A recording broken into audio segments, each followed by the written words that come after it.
Guys this is Suraj Kumar from M tutors. आज हम लोग जो है टॉपिक पिछले वीडियो में पढ़े थे, जो हम लोग ह्यूमन ब्रेन, उसका पार्ट 1 कंप्लीट किए थे। आई होप सो आप लोगों ने कंप्लीट किया होगा। अब हम लोग पार्ट 2 पर आए हैं, ठीक है। और जैसे हर वीडियो में उस तरीके से हर वीडियो की शुरुआत होती है, उस तरीके से इस वीडियो की शुरुआत भी होगी।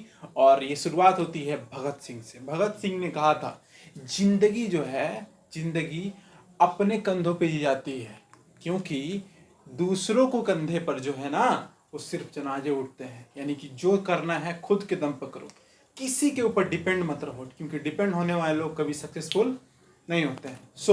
अब हम लोग टॉपिक अपना स्टार्ट करते हैं। ह्यूमन ब्रेन का पार्ट 2 बाद है। उसमें हम लोग पढ़े थे, ब्रेन को 3 भागों में बांटा गया है। ब्रेन को 3 भागों में बांटा गया है।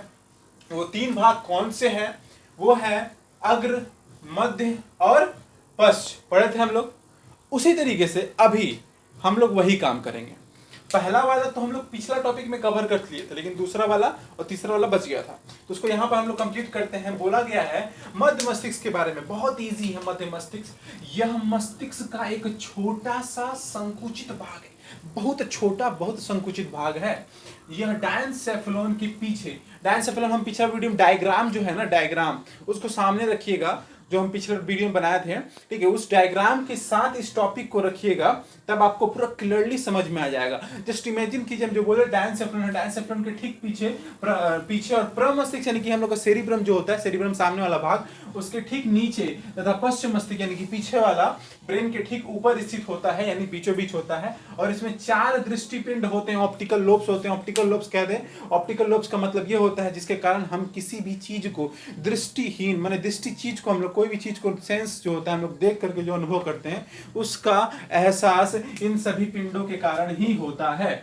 और इन्हें सम्मिलित रूप से ठीक कॉर्पोरा क्वाड्रिजेमिना कहते हैं। बहुत ही इंपॉर्टेंट क्वेश्चन है, short question, MCQ, fill in the blanks में या वन मार्क्स में भी आता है, ठीक है। और जो सबसे इंपॉर्टेंट हमेशा पूछा जाता है, कार्य, what is the function of mid brain. तो पहला काम, ये दृष्टि और श्रवण शक्ति, देखो ध्यान देना, दृष्टि और श्रवण शक्ति का मतलब क्या होता है, यानी हमारे नेत्र और हमारे जो कान होते हैं, यानी कि ये हम लोग सुनने की क्षमता और हमारे देखने की क्षमता जो होती है, उनको ठीक करने का, उनको कंट्रोल करने का काम कौन करता है?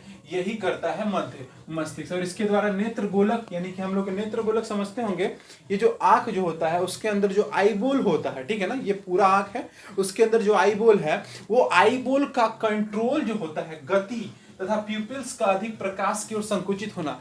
तेज लाइट पड़ने से हम लोग का जो होता है ना, आंख जो होता है फट से ये हो जाता है, और जो होता है ना, हल्का लाइट होने से हम तेज देखते हैं। तो ये जो प्यूपिल्स का मोशन जो होता है, आईबॉल का मोशन, ये सब कुछ डिपेंड किसके ऊपर करता है? ये सब का सब मिड ब्रेन के ऊपर डिपेंड करता है, और ये क्रियाओं के ऊपर नियंत्रण करता है, कंट्रोल करते हैं। और यह नेत्र के साथ साथ सिर, गर्दन तथा धड़ की गतियों पर भी नियंत्रण करता है। हमारे सिर का, ठीक है, गर्दन का तथा बॉडी के ये जो धड़ है, उन सभी पार्ट्स का जो मोशन होता है ना, उन सभी मोशन का कंट्रोल कौन करता है? Mid brain. कौन करता है? Mid brain. नेक्स्ट हम लोग आते हैं हिंड ब्रेन के ऊपर। इन्हें 3 भागों में बांटा गया, पश्चिम मस्तिष्क को 3 भागों में बांटा गया, वेरी इंटरेस्टिंग। अनुमस्तिष्क, मेडुला ऑब्लंगाटा और पोन्स विरिल। अनुमस्तिष्क यानी कि सेरिबेलम, ठीक है। बहुत बार हिंदी को ही जो लिखा हुआ है वो तो नहीं पूछता है, लेकिन जो इंग्लिश में लिखा हुआ है उसको हिंदी में लिख करके पूछता है। जैसे सेरिबेलम को सेरिबेलम के लिख करके पूछ देगा। अब लड़के कंफ्यूज हो जाते हैं, इसी वजह से हिंदी और इंग्लिश नाम दोनों याद रखा कीजिए, ठीक है। मेडुला ऑब्लंगाटा और पोन्स विरिल, ये 3 भागों में बांटा गया है। तो अब हम लोग फिर से ध्यान देते हैं, ब्रेन को 3 भागों में बांटा गया है, अग्र, मध्य, पश्च, ठीक है। उसमें हम लोग पश्च को 3 भागों में बांटा गया है, अनुमस्तिष्क, मेडुला ऑब्लंगाटा और पोन्स विरिल। तो अनुमस्तिष्क को हम लोग यहाँ पर पढ़ेंगे।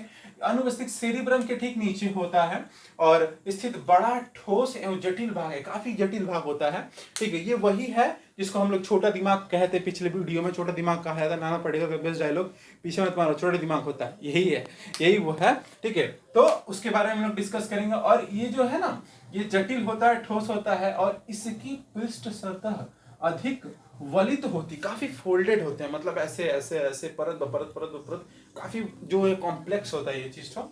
और ये तितली की आकृति के होता है।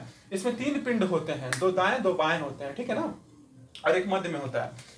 कार्य जो बताने वाले थे सबसे इंपॉर्टेंट, ये क्या करते हैं? इसका प्रमुख कार्य है शरीर का संतुलन बनाए रखना, हमारे बॉडी के सभी पार्ट्स को कंट्रोल, हाथ के साथ पैर का, आंख के साथ जो है तुम्हारे लेग्स के मूव्स का, जैसे फुटबॉल खेलते हो गोल वहां पर है, तो हम लोग क्या करते हैं, फुटबॉल को देख के एकदम गोल के ऊपर गोल की जो है ना फुटबॉल को किक आउट करते हैं, बिकॉज हमारे आई साइड और हमारे पैर के बीच का जो संतुलन है, बैलेंस है, वो बहुत बढ़िया बना हुआ था, because of this, only this cerebrum के कारण, ठीक है।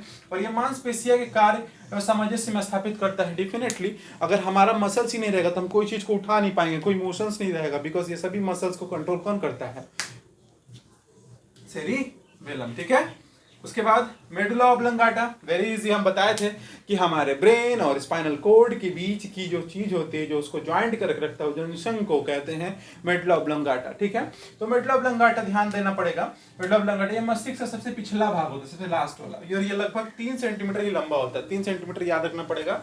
और ये इसके पीछे की ओर मेरुरज्जु से मिलता है, मेरुरज्जु यानी कि स्पाइनल कोड से मिलता है, और कुछ त्रिभुजाकार अर्थात आगे की ओर चौड़ा और पीछे संकरा जो है लास्ट में जाकर के, स्टार्टिंग में चौड़ा रहेगा फिर आकर के पतला हो जाएगा, ठीक है, क्योंकि ब्रेन इतना बड़ा है तो ब्रेन के साथ जाकर के ऐसे आता है तो स्पाइनल कॉर्ड में पतला होकर मिलता है। और ये पोइंस वेरुली स्पाइनल कॉर्ड के बीच में स्थित होता है, जैसे कि हम बनाए जंक्शन पॉइंट है। इसका काम क्या है, यह नेत्र गोलक की गति, लार और अश्रु के स्त्राव के साथ साथ श्वसन की दर पर भी ये करता है। हमारे आंसुओं का गिरना, इमोशनल जब हम लोग होते हैं तो आंसू गिरता है, खुशी होते हैं तो आंसू गिरता है, खुशी के आंसू, दुख के आंसू, ये आंसू कंट्रोल कौन करता है, ये आंसू कंट्रोल वही मेडुला ऑब्लंगाटा करता है। हमारे सांस रेस्पिरेटरी सिस्टम को भी कंट्रोल यही करता है, ठीक है। हमारे जो सुबह उठते हैं तो कभी कभी बच्चे में हम लोग को जो है मुख से ये हल्का सा लैरिंग्स लार निकल जाता है, वो सब कंट्रोल कौन करता है, यही कंट्रोल करता है मेडुला ऑब्लंगाटा।